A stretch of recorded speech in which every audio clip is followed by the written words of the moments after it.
Tama used to be a valiant knight who met his end at the hands of the demons. However, after his death, he was reborn into the body of an S-rank behemoth, a creature so powerful it could obliterate entire nations in an instant, or at least that's what his status screen claims. In reality, he merely appears as a cat. While Tama is grateful for this second chance at life, he feels a bit torn about his new form as a monster, especially considering his previous life was entirely dedicated to slaying monsters. At that moment, he spots an E-rank slime slowly approaching him, and it's clear that the creature intends to eat him. Reacting quickly, he revisits the status screen to select a skill for self-defense. He unlocks an ability that allows him to fire rocks from his mouth and uses it to defeat the slime. Once the threat is eliminated, he realizes he hasn't eaten anything since his reincarnation, so he decides to give the slime a try. To his surprise, it tastes surprisingly good, and as an extra benefit, he discovers he can absorb the skills of monsters he consumes. This leads to him unlocking the ability to store items. After that, Tama decides to go through the rest of the dungeon to see what else he can eat. Since he's an S-rank, none of the other monsters really stand a chance against him. Tama proceeds to slay all kinds of minotaurs, golems, and snakes to feed on them. And so far, his life as a cat hasn't been so bad. He could get used to living like this. At the same time, a very well-endowed elf girl has just arrived at the dungeon entrance to begin her day of adventuring. Back with Tama, he's still busy exploring his new home when he comes across a treasure chest in the middle of the room. He's really excited since this is the first time he has ever seen a treasure chest in person, so he rushes to open it and finds a massive gem inside. Unfortunately, the treasure chest turned out to be a trap, but instead of being a mimic, it teleports him into a hidden boss room. Tama finds himself riding on the back of an earth dragon, and unlike the other monsters he's faced so far, this one is also S-rank like him, meaning he won't be able to take it down in a single blow like the others. The earth dragon taunts Tama for daring to enter her lair, declaring that she's going to kill him. However, Tama has only been alive for an hour, and he's not about to let himself be taken out so easily. He tries using his rock attack, but because the earth dragon is, well, made of earth, the attack harmlessly bounces off her back and strikes the roof, leaving a small hole. The dragon retaliates with a slash, but Tama counters it by activating his iron body skill to shield himself. Although Tama manages to withstand the slash, the attack leaves him seriously injured. The dragon, impressed that he's still alive after enduring one of her strikes, acknowledges his resilience, but notes that he remains too weak to defeat her. She charges forward, intending to finish him off. At the last moment, however, Tama activates a flight skill and uses his tail to slash out the dragon's eye before escaping through the hole in the ceiling. Tama is losing a lot of blood from his injuries, so he's trying to get out of the dungeon to find a safe place to rest before he ends up passing out. He's right next to the exit, but he eventually succumbs to the blood loss and collapses to the ground. Just then, he notices something approaching from around the corner, and since he can't move anymore, whatever that thing is will definitely be able to kill him once he is spotted. Luckily for him, it was the elf girl who came around the corner. As soon as she saw the near lifeless body of a cat, she rushed over to help him. Tama wakes up a few hours later to find himself lying in bed with his wounds carefully bandaged. Feeling disoriented, he wonders where he might be, but his confusion is interrupted when an elf girl enters the room holding a bowl of milk for him. He recalls catching a glimpse of her just before passing out and can't help but marvel at her beauty. The elf girl is visibly relieved to see Tama awake, noting that his injuries were quite severe. She admits she has no idea how a little kitten like him could have ended up in the middle of a dungeon. Tama quickly realizes that she believes he's just an ordinary cat rather than the powerful behemoth he truly is. Since he can't speak, there's no way to explain the truth. But even if he could, why would he ruin the arrangement when it means getting to sleep on her chest every night? Over the next few weeks, the elf girl continues to take care of Tama until he has fully recovered from his wounds. One day, Arya heads out as usual, and while she's gone, Tama thinks about how grateful he is for what she has done for him. She not only nursed him back to health, but she also gave him food to eat and let him sleep in her bed.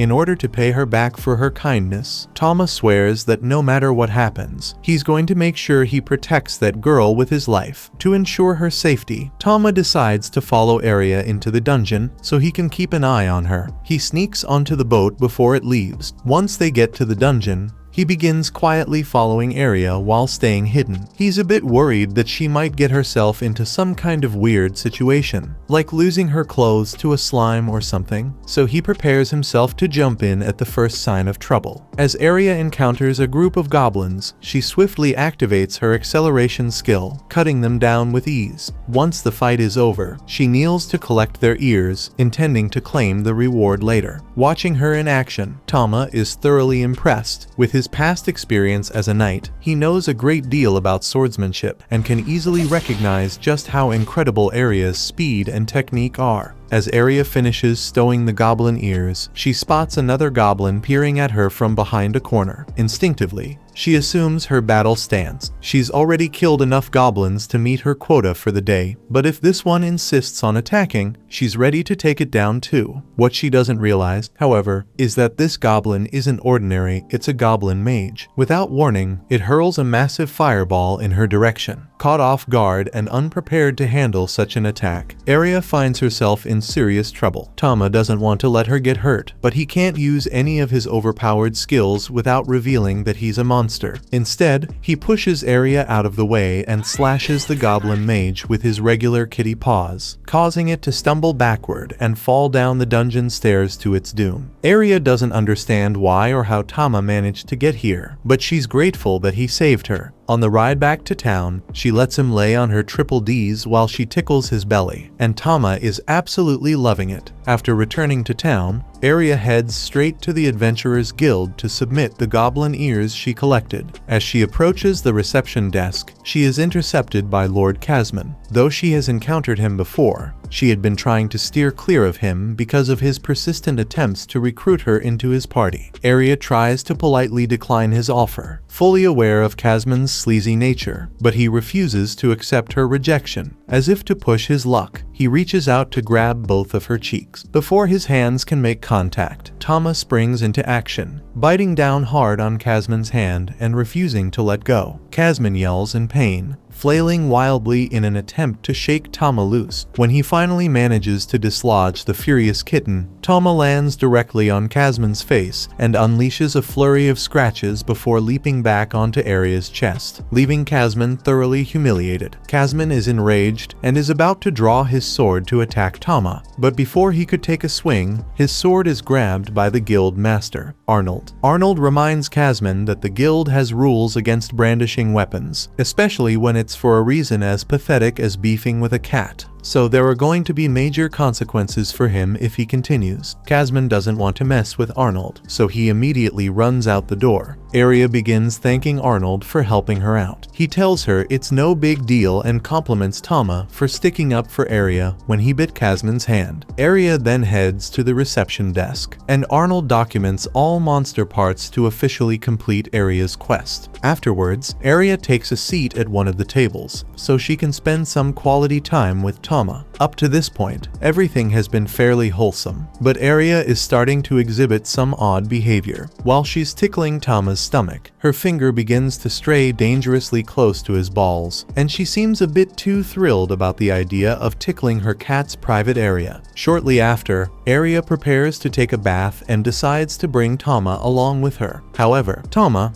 being a former knight with his honor to uphold, refuses to engage in something as improper as joining her in the women's bath. Despite his protests, Tama ultimately finds himself in the bath with Arya. While they're there, Arya starts talking about her aspiration to become stronger. She shares how, years ago, demons nearly wiped out her village, but the sword Saint Alicia arrived just in time, defeating the demons and saving everyone. Since then, Arya has been determined to grow strong like Alicia. The next day, Arya is heading to the guild with Tama again, and Tama can tell that she's well liked by everyone in town since they are all so nice to her. She makes it to the guild and greets Arnold at the reception desk, but Arnold tells her that today isn't a good day to be here, so she should get out of here quickly. Unfortunately, before Arya could follow Arnold's advice, Casman shows up and proudly announces that after he got injured by her cat, cat, he went and tattled to the Baron. As a result, he was given a special order saying that Aria's pet cat is to be put down. Aria is in utter disbelief at what she's hearing. Although she hasn't had Tama for very long, he's incredibly precious to her, and the thought of him being killed is unbearable. She drops to her knees, pleading with Casman to show mercy. Sensing her desperation, Casman decides to exploit the situation to his advantage. He suggests they have a duel. If Aria wins, Tama's life will be spared, but if Casman wins, she must agree to become his wife. The deal is blatantly unfair, especially since Casman holds a higher rank than Aria. But with Tama's life on the line, Aria has no choice but to accept the terms. The duel begins, and Casman kicks her in the side. After she stumbles, he compliments Aria on her speed, but says that it won't be enough for her to beat him.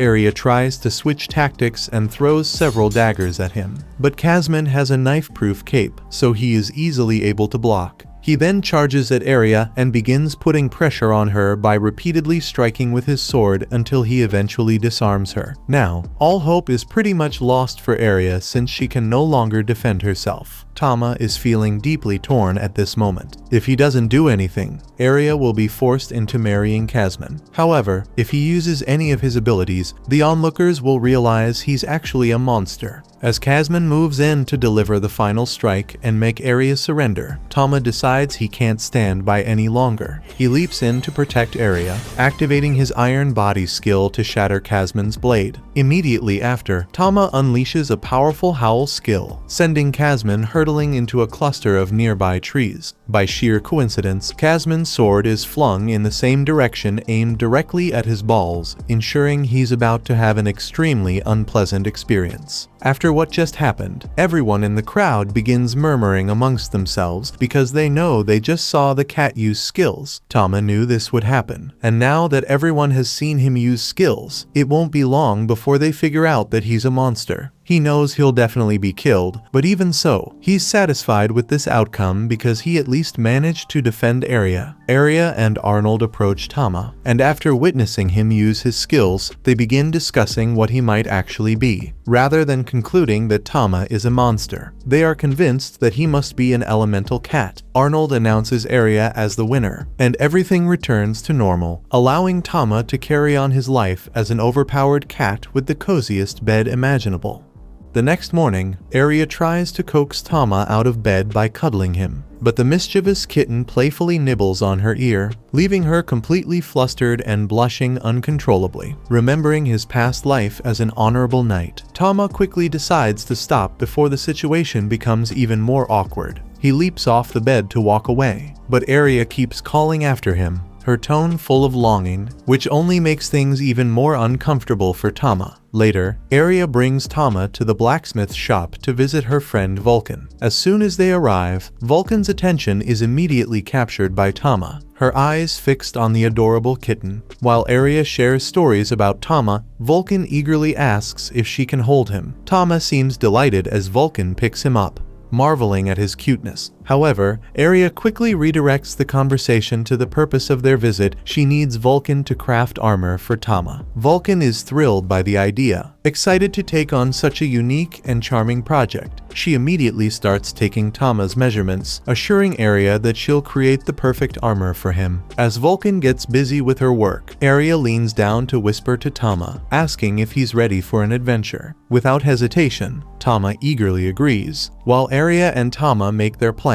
Vulcan is laser-focused on crafting the armor, treating the task like it's her life's mission. In just under 10 minutes, Vulcan proudly presents the completed armor, and it turns out to be a masterpiece. Tama looks dashing in it, and the fit is perfect. However, Vulcan admits she's still struggling with another issue: Aria's sword. Despite reforging it over 100 times, she hasn't been able to make it any lighter, which makes it difficult for Aria to wield effectively during her quests. After some thought, Vulcan suggests forming a temporary party. This way, she can observe Aria in action, watching how she swings the sword to better understand the problem and find a solution. That day, the team dives into the dungeon, where Vulcan quickly demonstrates her strength, smashing through the hideous goblins they encounter. Aria watches in awe, completely captivated by Vulcan's boldness and incredible power. While Tama admires her as both fearless and highly skilled, Vulcan's expertise is further demonstrated when she deflects a fireball attack from one of the monsters using a special ability linked to her smithing talents. She explains that her power allows her to imbue her armor with various elemental attributes, making her highly adaptable in battle. With the path now clear, Vulcan steps aside and urges Arya to take the lead with her sword. Their next challenge is an unsightly, oversized orc. The creature's grotesque appearance is both repulsive and intimidating, but Arya charges in regardless. Activating her acceleration skill, she attempts to land a strike, but the orc proves to be surprisingly agile, expertly blocking her attacks. Tama then steps in, soaring through the air and activating his iron body technique to shield Arya from an incoming blow. Distracting the orc just long enough, seizing the moment, Arya strikes and eliminates the beast in a single decisive attack. Vulcan observes Arya's movements closely and notices her long sword hinders her flow in battle, making her strikes less effective.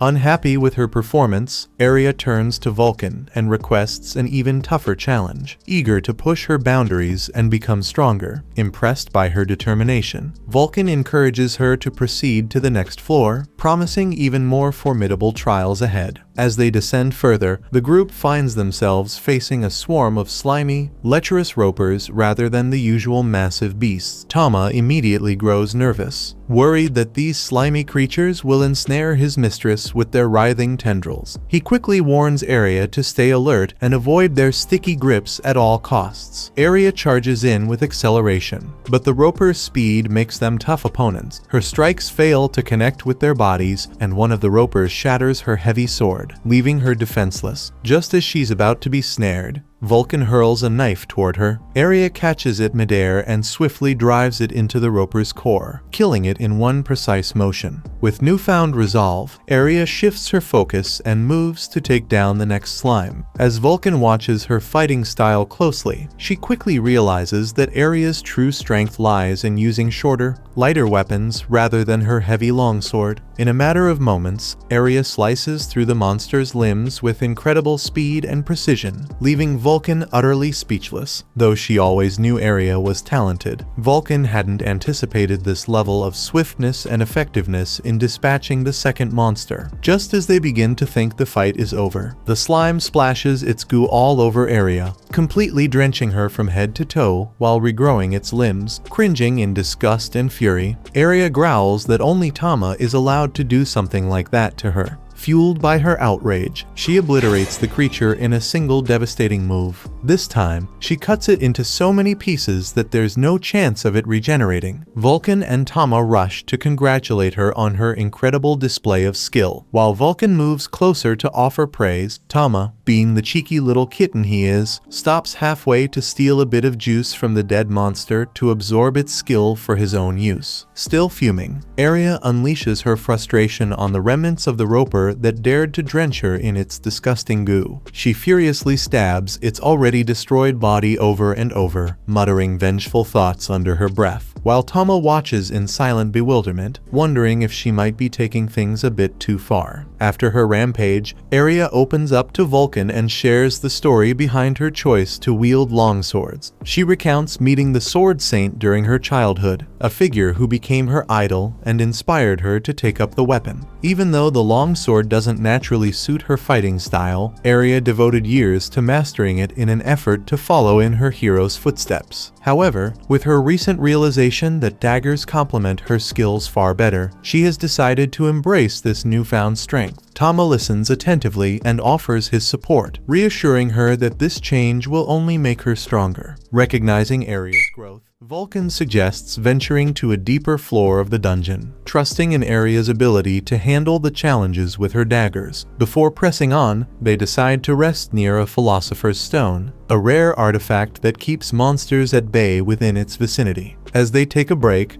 Aria finds herself staring at the stone, which unexpectedly triggers a flood of painful memories from her childhood when her home was attacked by demons. Lost in thought, Aria barely notices Vulcan's concerned look. When Vulcan gently asks if something is wrong, Aria brushes it off, quickly changing the subject and steering the conversation elsewhere. While the group takes a break, Tama splashes around in a pool of water, carefree and enjoying himself. Seeing him having so much fun, Aria decides to join in, removing her plot armor and giving Tama a clear view of what's beneath. Vulcan soon joins, and the three take a refreshing dip together. However, as Tama swims, he tries hard to focus on anything but their exposed skin. During their break, Aria casually asks Vulcan about her usual dungeon party, unknowingly bringing up a sensitive topic. Vulcan explains that her party disbanded after 2 members fell in love, and the female adventurer became pregnant. The couple decided to leave their adventuring life behind and settle down. The conversation then takes an unexpected turn when Vulcan mentions that elemental cats like Tama are capable of crossbreeding,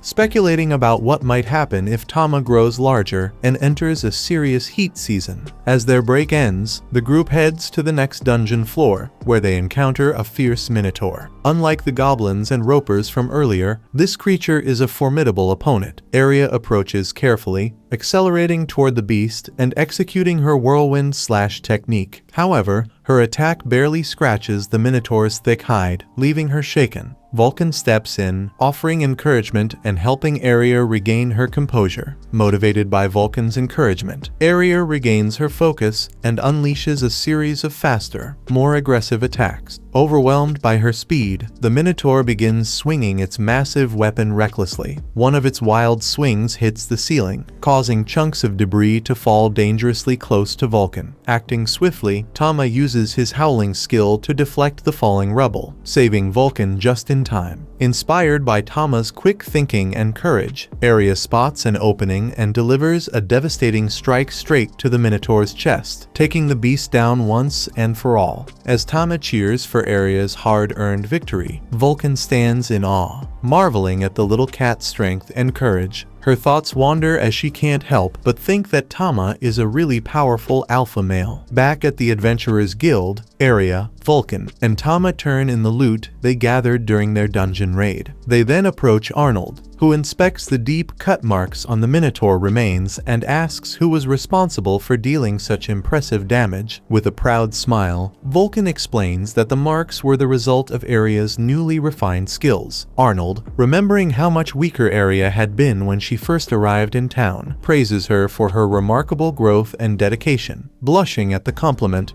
Aria thanks Arnold, feeling a deep sense of pride and accomplishment. With their earnings in hand, the trio heads to a local restaurant to celebrate their successful adventure. At the restaurant, Vulcan wastes no time indulging in heavy refills, impressing Tama, who can't help but wonder if she's a seasoned drinker. Aria takes the opportunity to express her gratitude to Vulcan for her support during the raid, admitting how much fun she had working together. Vulcan shares the same sentiments, showing off a rare medicinal herb she collected in the dungeon as a memento. Their lively conversation stirs a sense of nostalgia in Tama, reminding him of his past life as an adventurer, when he had comrades to share such moments with. Even so, Tama admits to himself that his current life isn't bad at all. Being the spoiled pet of a stunning elf is a dream few would decline. As their bond deepens, Vulcan proposes that they form an official party. Caught off guard, Aria is flattered but too shy to respond. Noticing her hesitation,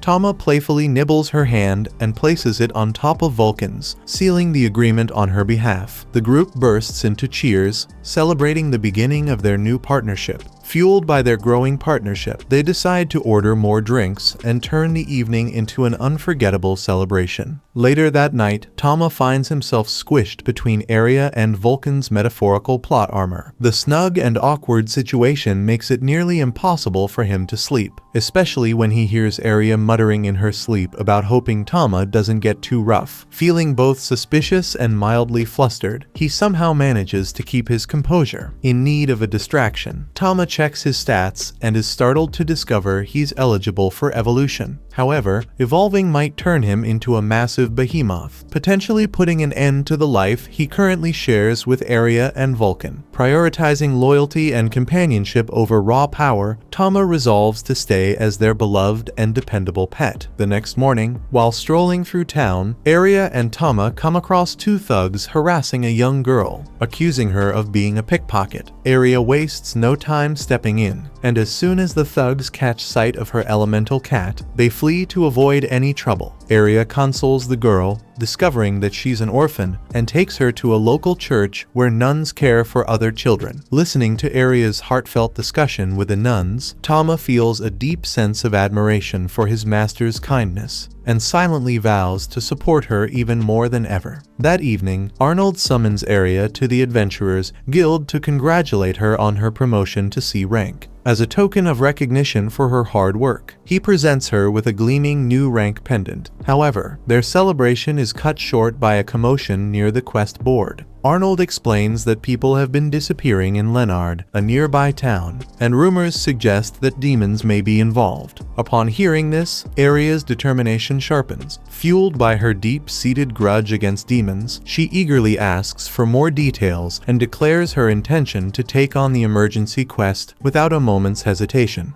After hearing the details of the case, Aria pressed Arnold relentlessly for every piece of information she had. Vulcan felt uneasy watching the elf's eagerness to take charge, doubting whether she was truly up to the task. However, Aria's resolve remained firm. She was determined to act swiftly to prevent more people from becoming victims. Impressed by her determination, Vulcan offered his assistance, and Arnold remarked that it wouldn't be surprising if a mercenary company soon decided to recruit the two of them. Just then, a young man wearing a tunic entered the guild. Introducing himself as Cedric, he was immediately recognized by the adventurers as the Duke's eldest son, renowned for his expertise in managing labyrinths. Cedric greeted Vulcan warmly and assured both her and Aria that they would soon stand together in battle. Tama then recalled Cedric from the legendary war known as Ragnarok, where humanity waged a desperate fight against demons. Although the losses were catastrophic, victory was ultimately secured thanks to a prodigious boy, the Grand Mage who led them to triumph and became a legendary hero. Amid the excitement, Aria expressed concern that their group was too small to face such overwhelming threats. Arnold, clearly charmed by Cedric, reassured her, insisting that Cedric's abilities were enough to astonish anyone. As Aria affectionately clung to him, Arnold reminded her that such gestures should be kept private. Curious, Aria asked if they were a couple, and Vulcan confirmed it, leaving Tama completely baffled. Remaining silent until they returned home, Tama couldn't help but notice his master's unease. It was understandable, given the dangers of traveling with someone as legendary as the hero. The cat Tama licked the elf's face, seemingly trying to comfort her, and she responded with a kiss. Surprised by the affectionate exchange, Tama quickly refocused as the group prepared to set out on their journey. Along the way, they met new allies: the silver-haired swordsman Danny, the humanoid monster Howard, the fiery red-headed Kenny, and the cheerful Marietta. Aria introduced Tama, who immediately charmed everyone with his undeniable cuteness. Marietta even insisted on taking turns carrying him. Their peaceful journey was suddenly interrupted when a group of orcs blocked the road. Cedric calmly instructed Danny to deal with the threat, and the swordsman dispatched the orcs effortlessly, without breaking a sweat. Vulcan, intrigued by Danny's abilities, inquired about his fighting style, and Kenny confirmed that Danny hadn't even used any skills. Aria began to understand just how powerful the heroes of Ragnarok were, while Tama was in awe of Danny's raw strength, eager to one day fight alongside him.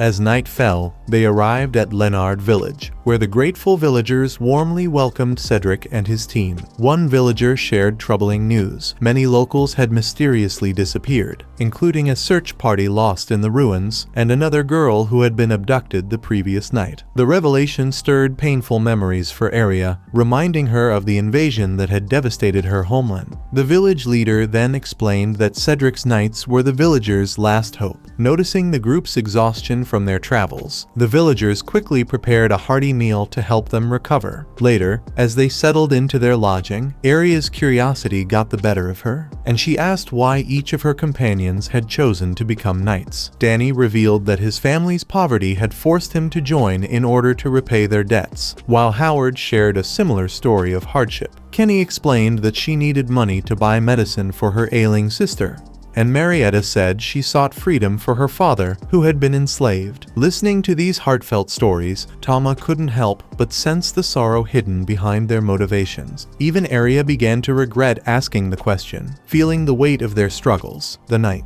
however, felt no shame in their choices. They had faced their struggles, paid their dues, and were now forging their own paths. Cedric's reason for joining, though, was entirely different. He admitted he had no interest in love or family obligations. As the Duke's son, he joined the order not out of duty, but because he lacked a greater purpose and found enjoyment in slaying monsters. While his blunt honesty didn't sit well with everyone, no one voiced any objections. After dinner, it was time for everyone to bathe. While the girls enjoyed a relaxing soak, the boys, driven by youthful mischief, attempted to sneak a peek. Tama, ever watchful, caught them in the act. With a booming shout, he sent Danny and Howard scrambling back to their quarters. Thoroughly embarrassed, Cedric observed their hurried retreat with mild amusement, quietly pondering their excitement for the journey, a feeling he couldn't entirely share. Once the group was refreshed, they pressed on, venturing deeper into the foreboding labyrinth. Unbeknownst to them, a malevolent creature was silently stalking their every move. To this hidden predator, the adventurers were nothing more than prey, watched closely as it gathered its strength and prepared to execute its deadly plans. Before long, their progress was halted by a pack of werewolves blocking their path. Howard, acting as the tank, stepped forward with his massive shield, taunting the wolves to draw their attention and create an opening for his companions to strike. Cedric demonstrated his unparalleled swordsmanship with flawless precision, while Aria dove into the battle, determined to prove herself. Tama, noticing the armored werewolves, briefly considered unleashing a powerful roar, but instead chose a water-based attack. With perfect aim, he struck one werewolf down and swiftly eliminated two more, leaving his party in awe of his skill. Meanwhile, the hidden monster observing from the shadows was taken aback by how quickly his wolves had been defeated, especially by Tama, whose command of elemental power was unexpected. Despite their impressive strength, the monster knew he couldn't allow these intruders to advance further. Resolving to escalate the situation, he prepared to intervene, whether by unleashing more weapons or stepping in himself. Back with the heroes, everyone was shocked by the elemental cat's abilities. Aria, utterly captivated, openly expressed her admiration, even suggesting she wouldn't mind being subdued by Tama's strength. He found her words peculiar, but Tama resisted his animal instincts, reminding himself that Aria was still his master. They soon arrived at a chamber filled with an oppressive, crushing atmosphere, so Cedric raised his hand, halting the group. Then, from the shadows, emerged Beryl Astaroth, the labyrinth's master. He declared that their journey would end here, revealing himself as a surviving demon seeking vengeance for his fallen king. Danny immediately accused Beryl of targeting Leonard Village out of revenge, but the demon dismissed the claim with a sinister grin, explaining that the town was merely the beginning of a much larger scheme. Without hesitation, he summoned a group of trolls to attack. Realizing the threat, Cedric quickly ordered the team to split up. But Beryl had anticipated this move and conjured a barrier that isolated Tama from the rest of the group. As a troll charged at Tama, he fought back fiercely, managing to tear off its arm, to his frustration. However, the severed limb regenerated almost instantly. Meanwhile, Cedric's team found themselves surrounded by enemies, leaving them with no choice but to place their hopes in Cedric's leadership to guide them to safety. Cedric unsheathed his blade, which began to pulse with dark magic, and with a wicked laugh, he charged at two trolls, slicing them apart so thoroughly they couldn't regenerate, removing them from the battlefield entirely. Beryl's eyes widened as he recognized the forbidden magic Cedric wielded, an ability used only by the Great Mage during the Ragnarok War. Cedric smirked with amusement because this was going to be so fun for him. Meanwhile, Tama attempted a stone war attack, but the trolls barely flinched, and their wounds healed instantly. Realizing the danger, Tama retreated, his mind racing as he considered whether to evolve into his stronger form. However, evolving would mean breaking his bond with Arya, a sacrifice Tama refused to make. Resolute in his choice to stay by her side, he unleashed Flame Roar, scorching the trolls and preventing their wounds from regenerating. His daring tactic succeeded, and the trolls collapsed in defeat. Enraged by the relentless attack, Beryl prepared for the next confrontation. Vulcan charged forward with his massive hammer, swinging it powerfully, but Beryl skillfully dodged and deflected Arya's knife strike with his dagger. Smirking, Beryl mocked the hammer's slow and predictable movements. However, he was caught off guard when Vulcan suddenly kicked up a cloud of dust, temporarily blinding him. Seizing the opportunity, Arya darted forward and drove her blade into Beryl's chest. At first, he dismissed the wound as trivial, but then light radiated from the elf's enchanted dagger, amplifying the damage and forcing him to his knees. Snarling in pain, Beryl struck back with his dagger, delivering a vicious wound to Arya far more than a simple cut. The group rushed to her side, panic setting in as Tama feared the weapon might be poisoned. Meanwhile, Beryl, still alive, smirked darkly and declared that humanity would crumble when true power returned. Then, with those ominous words, his body began to petrify, turning to stone before crumbling into dust. Meanwhile, the poison rapidly spread through Arya's arm. Cedric examined the wound with a grim expression, identifying it as dragon venom, a lethal toxin. Howard pressed her arm against his enchanted shield, hoping to slow the poison's progress, while the group hurried back to Leonard Village. Upon their arrival, the village doctor confirmed their fears. Dragon venom was invariably fatal within a day and a half, and survival was impossible without the eye of an earth dragon. Desperate to save Arya, the group debated the idea of hunting the beast, but Cedric adamantly objected, insisting there wasn't enough time. As Arya's pain grew unbearable, Tama, consumed by guilt and despair, leapt out the window and took off. Memories of Arya saving his life overwhelmed Tama, and he made a solemn vow to repay her kindness, no matter the cost. Determined, he raced to the ruins where he had been reborn as an elemental cat, ready to confront the Earth Dragon, the same beast he had fought before and barely escaped. The dragon, surprised to see Tama return, sneered and taunted him for fleeing during their last encounter. But this time, Tama didn't falter. Deep down, he understood that his current strength wasn't enough to win. With no other options, Tama made a life-altering choice. He decided to evolve into a full behemoth, unleashing his ultimate power to save Arya. Watch this next video on screen and subscribe to not miss next part.